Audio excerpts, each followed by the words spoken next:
नमस्कार विद्यार्थी मित्रांनो, या ठिकाणी इयत्ता 10वीच्या दुसऱ्या प्रकरणाला आपण सुरुवात करत आहोत, इतिहास लेखन आणि भारतीय परंपरा। तर विद्यार्थी मित्रांनो, या ठिकाणी एक विचार करा, पाश्चात्य इतिहास लेखन आणि भारतीय इतिहास लेखन तुलनात्मक दृष्टीने जर आपण विचार केला, अभ्यास केला तर निश्चितच आपलं ऊर या ठिकाणी काय होईल, अभिमानाने भरून येईल। कारण या ठिकाणी पाश्चात्य इतिहास लेखन हे वैशिष्ट्यपूर्ण असलं तरी भारतीय इतिहास लेखन त्याहीपेक्षा काय आहे, उत्कृष्ट आणि श्रेष्ठ समजलं जातं। आणि जेव्हा हा विषय आपल्या देशाचा येतो त्यावेळेस निश्चितच आपल्या इतिहास लेखनाबद्दल जाणून घ्यायला आपल्याला उत्सुकता असेल किंवा आवडेल। आणि त्याच अपेक्षेपोटी आपल्या दुसऱ्या प्रकरणाला म्हणजेच इतिहास लेखन आणि भारतीय परंपरेला आपण सुरुवात करणार आहोत। तर विद्यार्थी मित्रांनो, भारतीय इतिहास लेखनाचा जर आपण विचार केला तर त्याचे 3 भाग पडतात, कालखंड पडत असतात। प्राचीन इतिहास, मध्ययुगीन इतिहास आणि तिसरा आहे आधुनिक इतिहासाचा कालखंड। ज्यावेळेस आपण आधुनिक इतिहासाच्या कालखंडाकडे वळतो त्यावेळेस स्वातंत्र्यपूर्व काळातील इतिहास लेखन आणि स्वातंत्र्योत्तर काळातील इतिहास लेखन ह्या दोन्ही गोष्टी आपल्याला अभ्यासण्यास खूप ह्या प्रकरणामध्ये मजा येणार आहे। तर विद्यार्थी मित्रांनो, या ठिकाणी आपल्याला प्राचीन इतिहास लेखन यांचा जर आपण विचार केला तर इसवी सन पूर्व आणि इसवी सन काळ अशा 2 भागामध्ये आपण प्राचीन इतिहास लेखन अभ्यासू शकतो। आपण इसवी सन पूर्व काळातील इतिहास अभ्यासणार आहोत। तो 2 प्रकाराचा इतिहास असणार आहे। पहिला इतिहास म्हणजे जो मौखिक परंपरेने एका पिढीकडून दुसऱ्या पिढीपर्यंत गेला आणि एक जेव्हा आपण लेखनाला सुरुवात केली तो इतिहास, म्हणजेच ज्यावेळेस आपण फक्त मौखिक परंपरेचा इतिहासाकडे वळत असतो त्यावेळेस आपल्या असं लक्षात येतं की आपणाजवळ लिखित स्वरूपात त्याचे कुठेही पुरावे मिळत नाहीत। म्हणजे काय तर इतिहासामध्ये आपल्याला या ठिकाणी पूर्वजांनी एखादा पराक्रम केलेला असेल तर एखादी दैवी परंपरा असेल किंवा एखादी सामाजिक बदल असेल इत्यादी बदल आपल्याला या ठिकाणी लिखित साधनामध्ये किंवा लिखित पुराव्यामध्ये स्वरूपामध्ये कुठेही असेल, हा बदल आपल्याला लिखित स्वरूपामध्ये मिळणार नाही। मग हा इतिहास आपण जाणून कसा घ्यायचा तर त्यावेळेस आपली जी पूर्वज असतात ती पूर्वज येणाऱ्या पिढीला सगळ्या अदलाबदल सांगतात आणि मग एका पिढीकडून दुसऱ्या पिढीकडं आणि दुसऱ्या पिढीकडून तिसऱ्या पिढीपर्यंत असा हा मौखिक इतिहास असतो। आपल्या मनात असा प्रश्न येतो की लिखित स्वरूपातील इतिहास लेखन भारतामध्ये कधीपासून सुरू झालं। एक अंदाज आहे की इसवी सन पूर्व 3ऱ्या शतकामध्ये किंवा थोडा त्याच्या आधीपासून लिखित स्वरूपातील इतिहास लेखनाला काय झालेली आहे, सुरुवात झालेली आहे।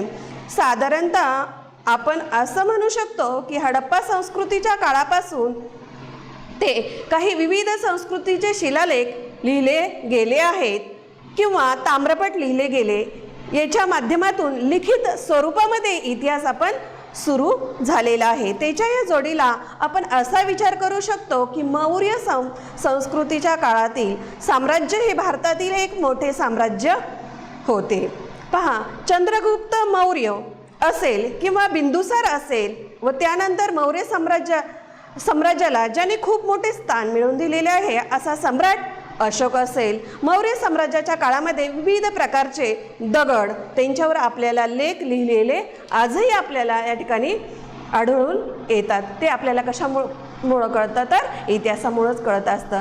आणि म्हणून विद्यार्थी मित्रांनो, या लेखाच्याद्वारे असं म्हटलं जातं की इतिहास लेखनाला लिखित स्वरूपात सुरुवात झाली आणि हडप्पा संस्कृती जे लिहिले गेले ते आपल्याला माहीत आहे। पण ह्या हडप्पा संस्कृतीतील लिपीचे सर्वमान्य वाचन न झाल्यामुळं त्या काळातील इतिहासाचा आपण फक्त काय करू शकतो, कल्पना करू शकत नाही।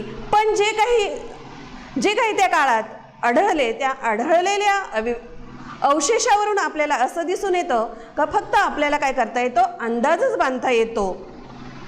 त्या काळातील समाज रचना किंवा त्या काळातील राष्ट्रीय जीवन, आर्थिक जीवन अशा पद्धतीचे असेल. पण मौर्य साम्राज्याच्या या काळामध्ये सम्राट अशोकाच्या कारकिर्दीमध्ये विविध प्रकारचे लेख हे आपल्याला आढळून येतात. हे लेख आपण दगडावर लिहू शकतो, विविध प्रकारचे स्तंभ असतील त्या स्तंभावर लिहू शकतो, धातूची नाणी असतील त्या नाणेवर लिहू शकतो. त्याचप्रमाणे काही लेख हे काय केलेले असतात, कोरलेले सुद्धा असतात. हा सगळा जो इतिहास आहे तो इसवी सन पूर्व काळातील इतिहास सांगितलेला आहे.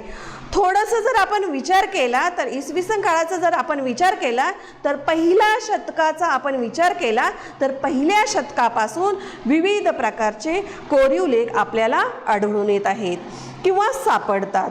आता हे जे कोरीव लेख असतात ना, या कोरीव लेखावर काय असते बरं, किंवा कोरीव लेख कशा कशावर कोरले जातात, तर मगाशी मी तुम्हाला सांगितलेलेच काय, विविध प्रकारची धातूची नाणी असतील त्यावर काय केले जातात, हे लेख कोरले जातात. विविध प्रकारची शिल्प असतील, मूर्त्या असतील, स्थापत्य असतील यावर बनवलेले असतात. त्या आधारावर आपण सांगू शकतो. आणि ताम्रपट यावर कोरलेले असते किंवा लिहिलेले असते.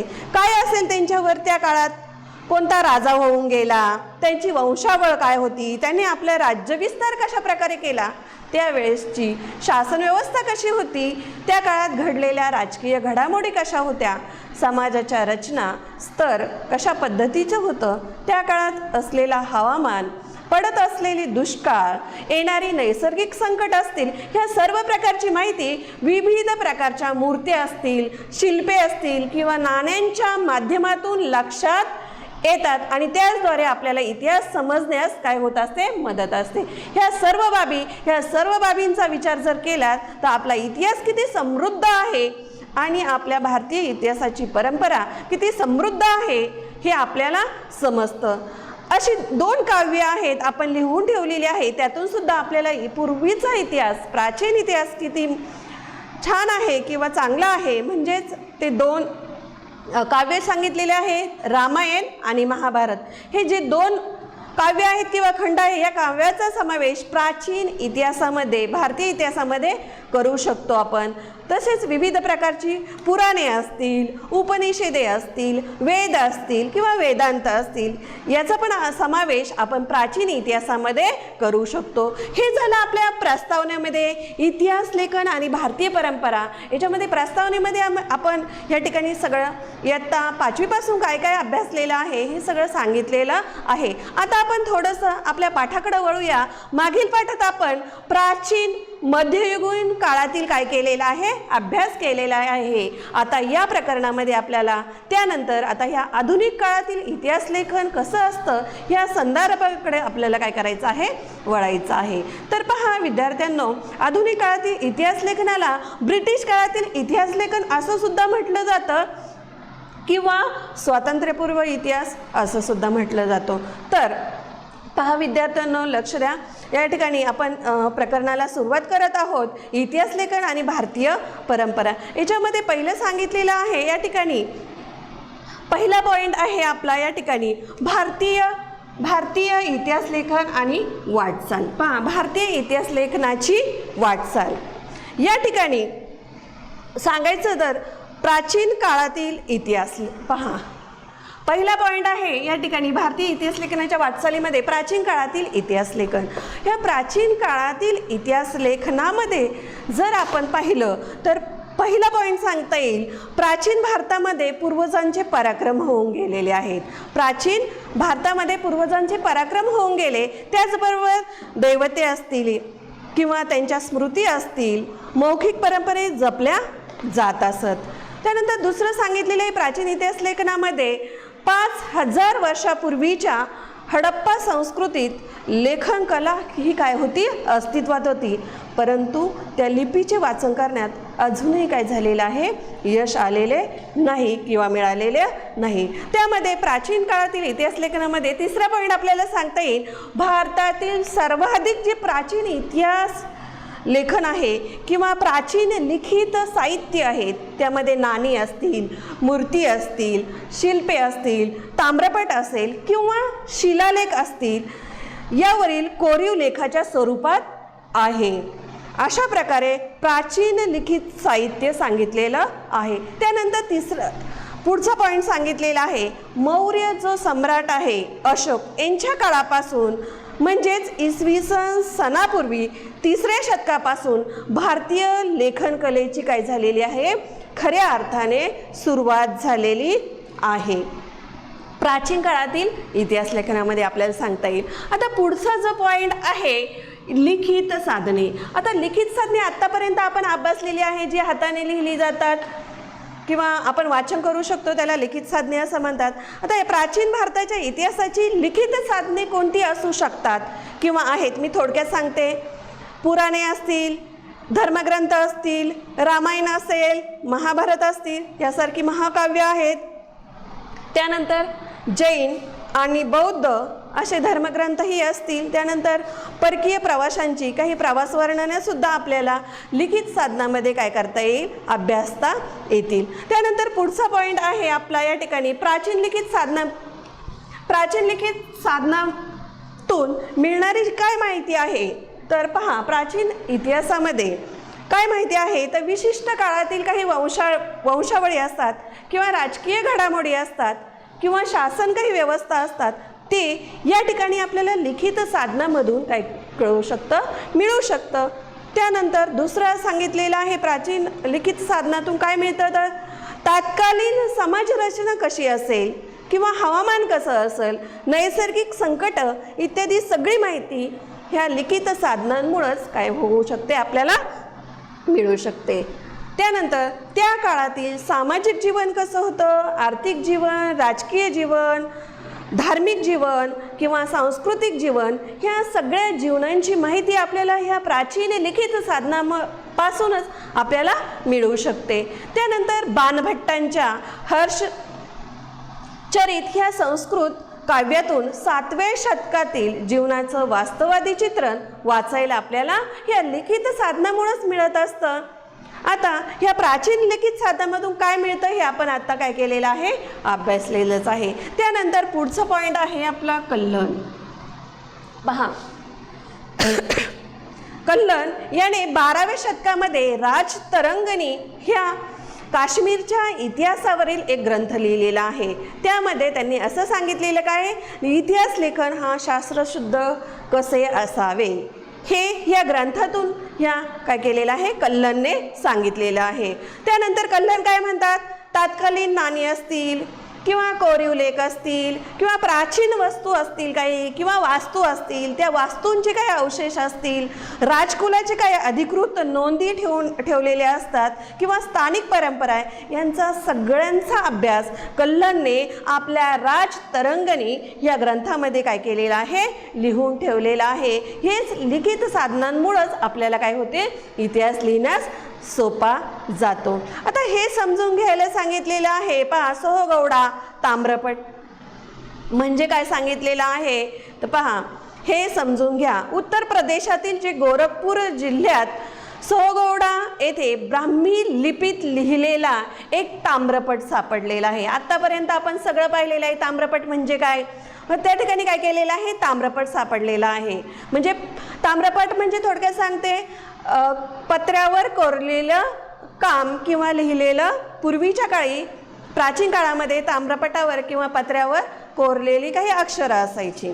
त्यावर काय लिहिलं होतं, वृक्ष, पर्वत, धान्यांची कोठारे अशी चिन्ह त्या ताम्रपटावर कोरलेली आहेत. त्यानंतर त्या कोठारातील धान्य जपून वापरण्याचा आणि दुष्काळाच्या वेळी कशी काळजी घ्यावी या संदर्भातील हे आदेश असावेत असं त्यांनी काय केलेलं आहे, मानलं आहे. म्हणजे त्या ताम्रपटावर लिहिलं गेलेलं आहे. आता मध्ययुगीन काळातील इतिहास आपल्याला अभ्यासायचा आहे. पहा, खऱ्या अर्थाने मध्ययुगीन काळातील इतिहास म्हणजे काय आपल्याला काय करायचं आहे, आता अभ्यासायचा आहे. आता मध्ययुगीन काळामध्ये मुस्लिम इतिहासकार होऊन गेलेले आहेत. कोणते इतिहासकार, मुस्लिम इतिहासकार मोठ्या प्रमाणावर होऊन गेलेले आहेत. त्यांनी आता झियाउद्दीन बर्नी, पहा मुस्लिम इतिहासकारामध्ये या ठिकाणी काय सांगितलेलं आहे, झियाउद्दीन बर्नी यांनी कोणता ग्रंथ लिहिलेला आहे या ठिकाणी, तारीख ए फिरोज शाही. पहा, झियाउद्दीन बर्नी यांनी तारीख ए फिरोज शाही हा ग्रंथ लिहिलेला आहे. त्यांच्या या ग्रंथामध्ये त्यांनी सांगितलेलं आहे, झियाउद्दीनने बर्नीने सांगितलेलं आहे की इतिहास लेखनाचं काही हेतू सांगितलेले आहेत. त्या हेतूमध्ये सांगितलेलं आहे राज्याच्या पराक्रमाचे असेल, कल्याणकारी धोरणांचेच वर्णन पुरेसं नाही. पहा, राज्याच्या पराक्रमांचं आणि कल्याणकारी धोरणांचेच वर्णन पुरेसं नाही. त्यानंतर पुढचा पॉईंट सांगितलेला आहे दुसरा, राज्यांच्या दोषांचे आणि चुकीच्या धोरणांचे विवेचनही करावे. तिसरं सांगितलेलं आहे तत्कालीन विद्वान व्यक्ती, साहित्यिक, संत अशा व्यक्तींच्या सामाजिक प्रभावाचंही या ठिकाणी काय करावं, वर्णन करावं. त्यानंतर बाबर सांगितलेला आहे. पहा, बाबरांनी या ठिकाणी बाबर यांनी कोणता ग्रंथ लिहिलेला आहे तर तुझुक-ई-बाबरी. तुझुक-ई-बाबरीमध्ये या ग्रंथामध्ये बाबरने असं लिहून ठेवलेलं आहे त्यांनी केलेल्या युद्धाची वर्णनं, प्रवास केलेल्या प्रदेशाची आणि शहरांची वर्णनं, त्यानंतर स्थानिक अर्थव्यवस्था असेल, रीतिरिवाज असेल किंवा वनस्पती सृष्टी याची माहिती सगळी तुझुक-ई-बाबरी ह्या ग्रंथामध्ये बाबरने लिहून ठेवलेली आहे. ही मुस्लिम इतिहासकार होता. त्यानंतर तिसरा आहे पुढचा या ठिकाणी मुस्लिम इतिहासकारामध्ये अबुल फजल. पहा, अबुल फजल यांनी कोणता ग्रंथ लिहिलेला आहे तर अकबरनामा.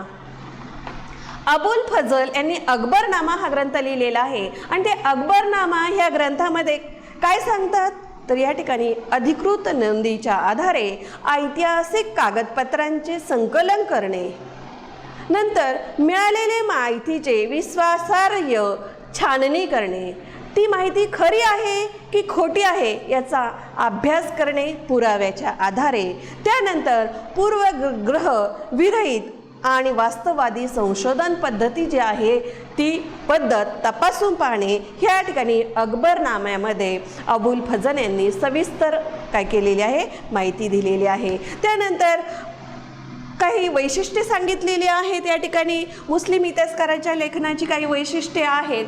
ती कोणती वैशिष्ट्ये आहेत या ठिकाणी आपल्याला सांगता येतील तर पहा, ती वैशिष्ट्यामध्ये पहिलं सांगितलेलं आहे मध्ययुगीन भारतामधील जी मुस्लिम इतिहासकारांच्या लेखनावर अरबी आणि फारसी लेखन, इतिहास लेखनाचाच फक्त जास्त मोठ्या प्रमाणावर काय होतो, प्रभाव होता. त्यानंतर दुसरं सांगितलेलं आहे मुघल राज्यकर्त्यांची स्तुती असेल किंवा त्यांच्याशी असलेल्या काही निष्ठा असतील, त्यांच्या इतिहासातून काय होत आहेत, इतिहास लेखनातून व्यक्त होताना आपल्याला दिसत आहेत. त्यानंतर पुढचा पॉईंट सांगितलेला आहे समर्पक पद्य उतारे. त्या ठिकाणी समर्पक पद्य उतारे दिलेले आहेत किंवा सुंदर चित्रांचा अंतर्भाव या इतिहासकारांनी मुस्लिम इतिहासकारांची वैशिष्ट्यामध्ये काय केलेले आहे, नमूद केलेल्या सुंदर चित्रांचा अंतर्भाव या लेखनात त्यांनी काय केलेला आहे, सुरू केलेला आहे. आता तुम्हाला माहीत आहे का काही मुस्लिम इतिहासकार अजूनही होऊन गेलेले आहेत आणि त्यांचे काही ग्रंथही सांगितलेले आहेत. मध्ययुगीन भारतातील काही मुस्लिम इतिहासकारांनी काही ग्रंथ लिहिलेले आहेत. आमीर तमुरी. पहा, आमूर तिमुरी यांनी तुझुक-ई-तिमुरी हा ग्रंथ लिहिलेला आहे. अबुल फजल यांनी अकबरनामा हा ग्रंथ लिहिलेला आहे. त्यानंतर हिया बिन अहमद सरहिंदी यांनी तारिक-ई-मुबारकशाही हा ग्रंथ लिहिलेला आहे. आणि हसन निजामी यांनी ताजुल मासिल हा ग्रंथ काय केलेला आहे, इतिहासामध्ये प्रसिद्ध केलेला आहे. अशा प्रकारे भारतीय मुस्लिम इतिहासकारांचे अनेक ग्रंथ या ठिकाणी मी तुम्हाला या ठिकाणी काय केलेले आहेत, सांगितलेलं आहे. आता हे जाणून घ्या किंवा हेही माहीत करून घ्या सांगितलेलं आहे अल बरुनी म्हणजे त्यांचा जन्म 4 सप्टेंबर या ठिकाणी झालेला आहे. तर डिसेंबर 1048 साली त्यांचा काय झालेला आहे, मृत्यू झालेला आहे. मध्य आशियातील एक प्रसिद्ध मुसलमान इतिहासकार होता. कोण? अल बरुनी. आणि तत्वचिंतक सुद्धा होता. त्याने चंद्रग्रहण पाहून निरीक्षणात्मक माहिती लिहिली आणि काल गणनेवर ग्रंथ काय केलेला आहे, लिहिलेला आहे. पहा, हे मोहम्मद गझनीच्या पहिल्या स्वारीच्या वेळेस म्हणजे इसवी सन 10,022 मध्ये अल बरुनी यांनी मुहम्मदाबरोबर काय झालेले आहेत, भारतात आलेले आहेत हे अल बरुनी. त्यांनी भारतभर काय केलेलं आहे, प्रवास केलेला आहे, संस्कृत ग्रंथाचा काय केलेला आहे, अभ्यास केलेला आहे. त्याचबरोबर तारीख ए हिंद या ग्रंथात त्यांनी काय केलेलं आहे, भारतातील तात्कालीन स्थितीचं काय केलेलं आहे, सर्वांगीण माहिती घेऊन त्याचं काय केलेलं आहे, वर्णन केलेलं आहे. त्यांनी मुहम्मदाच्या ह्या भारतातील स्वाऱ्यांवर काय केलेलं आहे, टीकासुद्धा केलेली आहे. त्यांनी पतंजलीच्या योगसूत्राचे किंवा कपिल मुनीच्या सांख्या किंवा संस्कृत ग्रंथाचे अनुवाद अरबी भाषेमध्ये काय केलेला आहे. त्यांनी 1950 म्हणजे अबुल फजल यांनी अल बरुनी यांनी 150 ग्रंथ लिहिलेले आहेत असं म्हणतात. आणि म्हणूनच त्यामध्ये त्या ठिकाणी 27 ग्रंथ काय झालेले आहे, 150 ग्रंथ लिहिलेले आहेत आत्तापर्यंत, परंतु 27 ग्रंथ त्या ठिकाणी काय आहेत, उपलब्ध आहेत. पुढचा पॉईंट आपल्याला पाहायचा या ठिकाणी बखर वाङ्मय. पहा या ठिकाणी बखर वाङ्मय म्हणजे काय, या ठिकाणी काय करायचं आहे, आपल्याला पॉईंट पाहायचा आहे. आता बखर वाङ्मय याचा अर्थ सांगितलेला आहे, या शब्दाच्या कोशातील अर्थ सांगितलेला आहे, हकीकत, बातमी असेल किंवा इतिहास असेल, कथानक असेल, चारित्र्य असेल. बखर ह्या फारसी शब्दापासून तो काय केलेला आहे, बनला असावा असं इतिहासकारांचं मत आहे. ज्या काळात मराठीवर फारसी भाषेचा प्रभाव होता ना, त्याच काळात मराठीत बखरी लिहिल्या गेल्या. तर विद्यार्थ्यांनो, तुम्ही आत्तापर्यंत इयत्ता 8वीमध्ये सुद्धा बखर वाङ्मय याचा थोडक्यात अभ्यास केलेला असेल. त्यानंतर आपल्याला या ठिकाणी ऐतिहासिक इतिहासातील एक गद्यलेखन म्हणून बखरींना काय केलेलं आहे, अनन्यसाधारण खूप महत्त्व त्या ठिकाणी दिलेलं आहे. उत्तर पेशवाईमध्ये इसवी सन 1760 ते 1850 या दरम्यान सुमारे 200 बखरी लिहिल्या गेल्या. त्यामध्ये पानिपतच्या युद्धावर किंवा शिवाजी महाराजांवर सुद्धा अनेक बखरी लिहिलेल्या आपल्याला आढळतात. ह्या बखरीतून तत्कालीन लोकस्थितीचं आपल्याला वर्णन दिसत आहे. तसंच इतिहासही असतो, परंतु या इतिहासातील काटेकोरपणा त्यामध्ये नव्हता.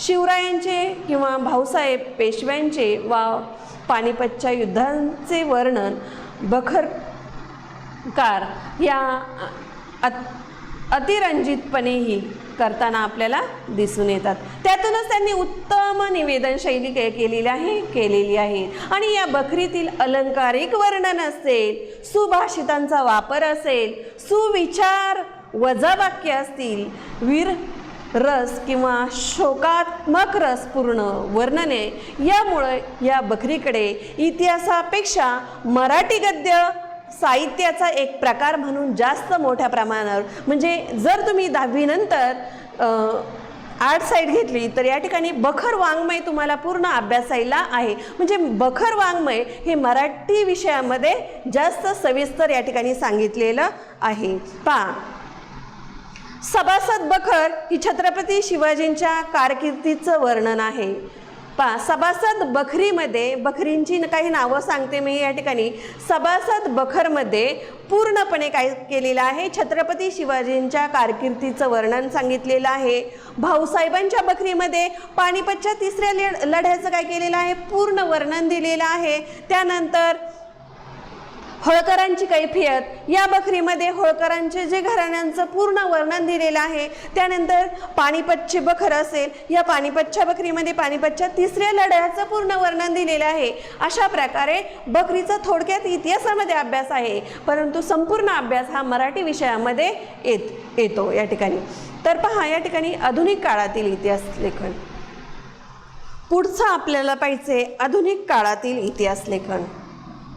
पहा, पुढचा आपल्याला पॉईंट काय पाहायचा आहे, आधुनिक काळातील इतिहास लेखन. या आधुनिक काळातील इतिहास लेखनामध्ये 19व्या शतकात ब्रिटिश राजवटीत भारतीय पुरातत्वाच्या अभ्यासाला काय झालेली आहे, सुरुवात झालेली आहे.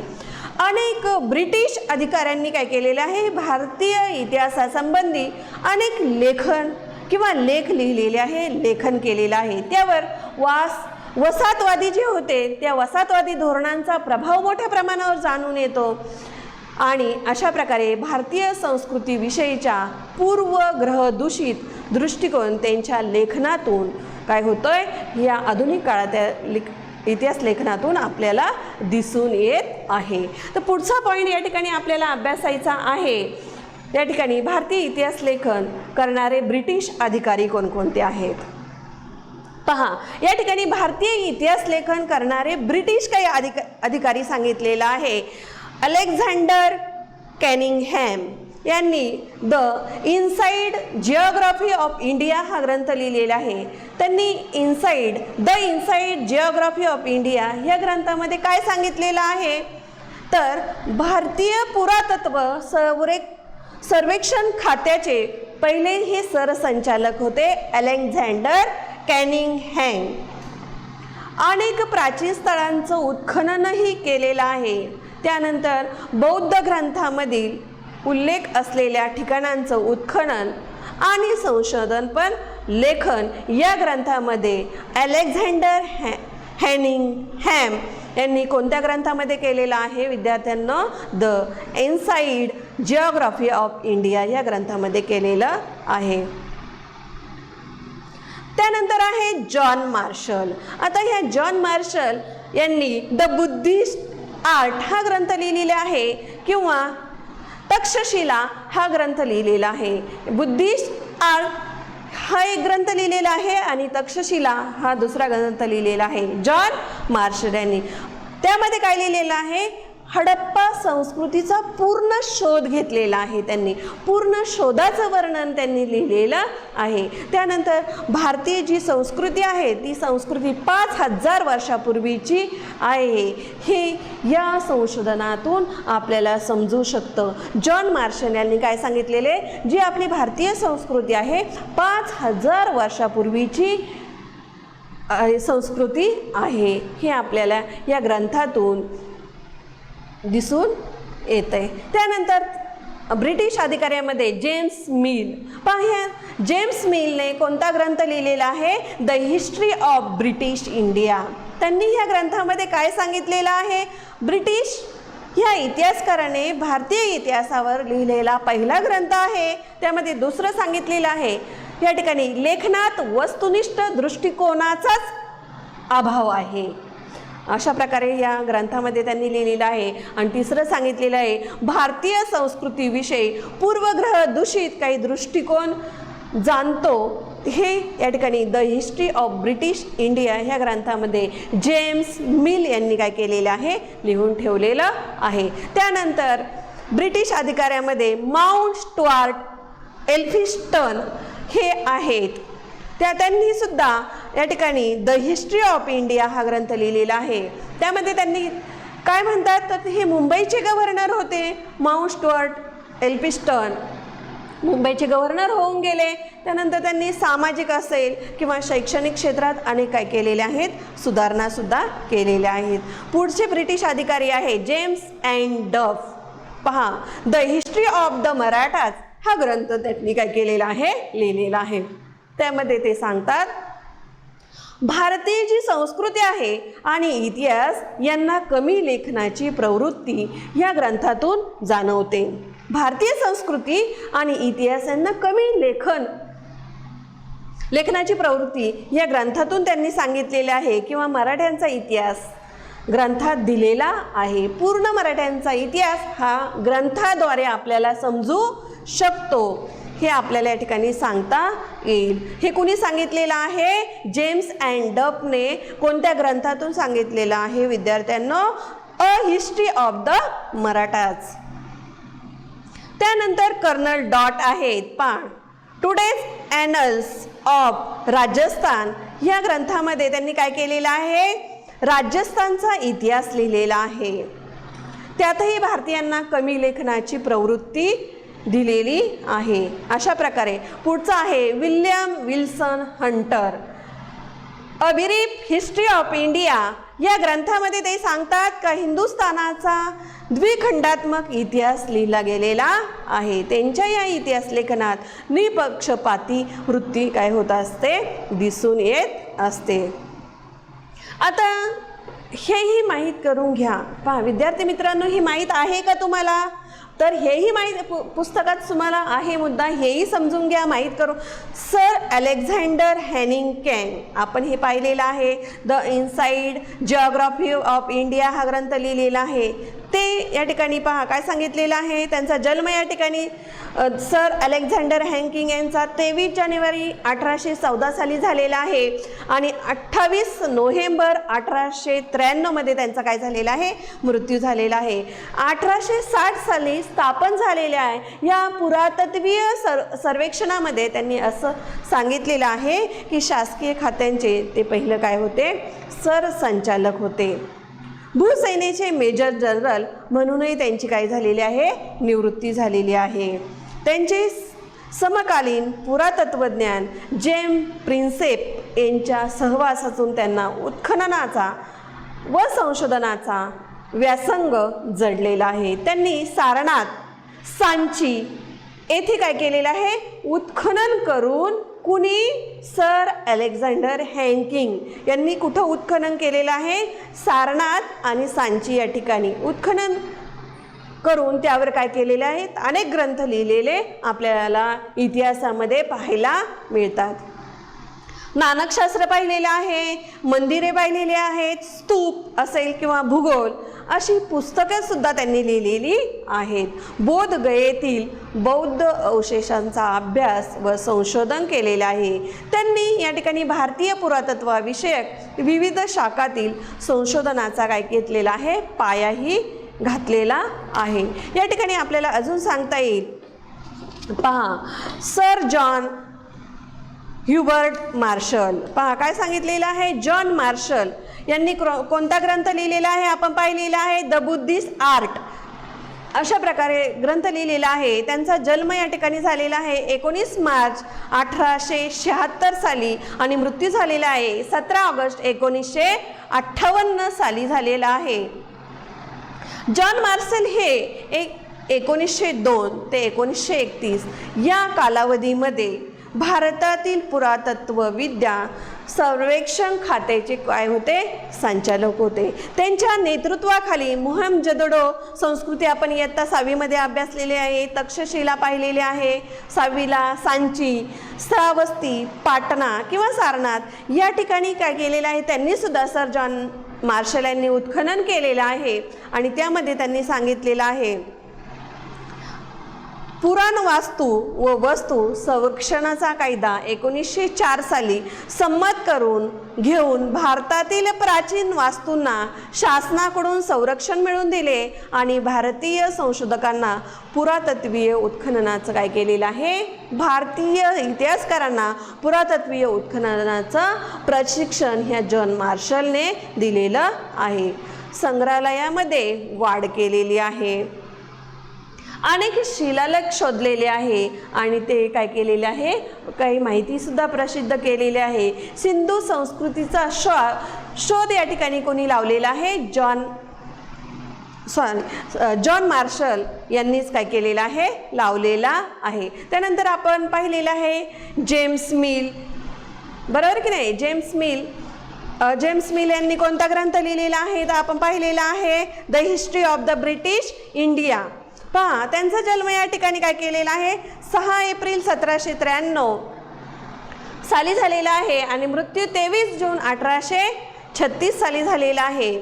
जेम्स मिल हे इंग्लंडमधील स्कॉटलँड प्रांतातील मिल हे तत्त्वज्ञ होते, इतिहासकार होऊन गेले, अर्थतज्ञ सुद्धा होऊन गेले. ते उपयुक्ततावादी विचारसरणीचे पुरस्कर्ते होते. त्यांनी तत्त्वज्ञान, इतिहास, अर्थशास्त्र, राजकीय आणि सामाजिक धोरणे यावर विपुल लेखन केलेली आहे.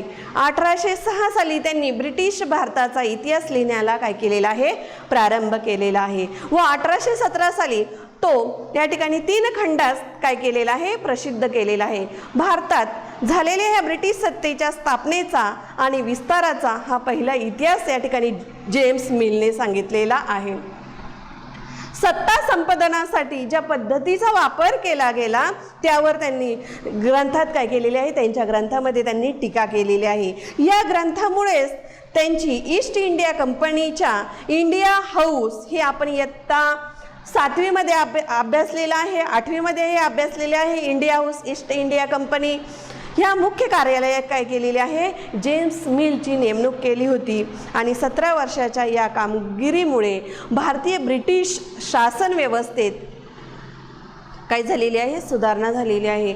प्रसिद्ध तत्त्वज्ञ अर्थशास्त्रज्ञ जॉन स्टुअर्ट मिल हे जेम्स मिल यांचे काय आहे, ज्येष्ठ पुत्र म्हणजे मोठा मुलगा होते. त्यानंतर आपल्याला पुढचं जे आहेत शास्त्रज्ञ यामध्ये माउंट स्टुअर्ट एल्फिन्स्टन यांचा जन्म 6 ऑक्टोबर 1779 साली झालेला आहे, तर मृत्यू हा 20 नोव्हेंबर 1859 साली झालेला आहे. एल्फिन्स्टन हे 1819 ते 1827 या काळामध्ये मुंबई या ठिकाणी मुंबई इलाख्याचे काय झालेले आहे, मुंबईचे गव्हर्नर होऊन गेले.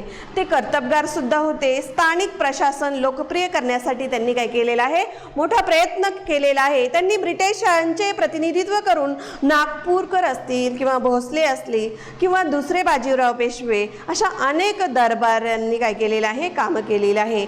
मुंबई इलाख्यामध्ये त्यांनी सामाजिक असेल किंवा शैक्षणिक क्षेत्रात फार मोठी काय केलेली आहे, कार्य केलेली आहेत. मातृभाषा असेल मराठी किंवा इंग्रजी भाषा असेल अशी अनेक शिक्षण पद्धती या ठिकाणी माउंट एल्फिन्स्टन यांनीच काय केलेली आहे, सुरू केलेली आहे. या स्थानिकांच्या शिक्षणासाठी छोटी पुस्तके काय केलेली आहे, छापून घेतलेली आहे. शिक्षणासाठी शिक्षण फंड उभारला त्यांनी. मराठी असेल किंवा फारसी असेल, ग्रीक असेल किंवा रोमन ह्या भाषा काय केलेल्या आहेत, समाज जीवनातील लोकांना माहिती करून दिलेल्या आहेत. अनेक ग्रंथांची त्यांनी निर्मिती करून दिलेली आहे आणि त्यांच्या मृत्यूनंतर मात्र भारतीय स्थानिकांनी वर्गणी गोळा करून त्यांची नावे एल्फिन्स्टन महाविद्यालय किंवा इन्स्टिट्यूट काय केलेलं आहे, त्यांच्या नावाने शाळा आणि महाविद्यालय सुरू केलेले आहे. परेलच्या ब्रिजला आणि लोकल स्टेशनलाही त्यांचं काय केलेलं आहे, माउंट स्टुअर्ट एल्फिन्स्टन असं नाव दिलेलं आहे. त्यानंतर आपण पाहिलेलं आहे जेम्स अँड डफ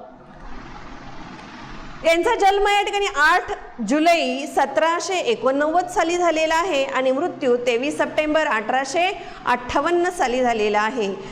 दुसऱ्या बाजीरावांचा पराभव करण्यात या ठिकाणी माउंट स्टुअर्ट एल्फिन्स्टनसह ग्रँड डफ सुद्धा त्या ठिकाणी होते, त्यांचा सुद्धा सहभाग होता. या सातारकरांच्या राज्याची घडी नीट बसण्यासाठी रेसिडेंट म्हणून डफ यांना काय केले होतं, पाठवलेलं त्या ठिकाणी होतं. तेथे त्यांनी काय केलेले आहेत, अनेक बखरी असतील, अनेक संद असतील, अनेक हस्तलिखिते किंवा पोथ्या असतील काय केलेले आहेत, ऐतिहासिक साधने अनेक गोळा केलेली आहेत. मोठी या ठिकाणी ग्रंथांचे मराठीत मोठी या ग्रंथाचं मराठीत काय केलेलं आहे, भाषांतर सुद्धा त्यांनी केलेलं आहे. औरंगजेबाची पत्रे किंवा शिवाजी महाराजांचं व्यंकोजींना पाठवलेलं पत्र अशी अनेक पत्र त्यांनी काय केलेली आहे, साताऱ्याला येऊन जेम्स डफने मिळवली आणि 1818 ते 1822 या कालावधी, ह्या दीर्घ मोठ्या कालावधीमध्ये या काळात त्यांनी काय केलेले आहे, मराठ्यांचा सूत्रबद्ध इतिहास सिद्ध केलेला आहे. कुठं, साताऱ्याला राहून. हा इतिहास पटण्यासारखा नसला तरी पहिला सुसूत्र एकसंत मराठ्यांचा इतिहास हे त्यांचे मूल्य महत्त्वाचं सांगितलेलं आहे. त्यानंतर या ठिकाणी सांगितलेले आहे महाराष्ट्रात जेम्स ग्रँड डफचा इतिहास बरीच वर्ष प्रमाण काय केलेलं आहे, मानण्यात आलेला आहे. त्यानंतर आपल्याला पुढचा पॉईंट अभ्यासायचा आहे, भारतीय इतिहास लेखन विविध तात्विक प्रणाली.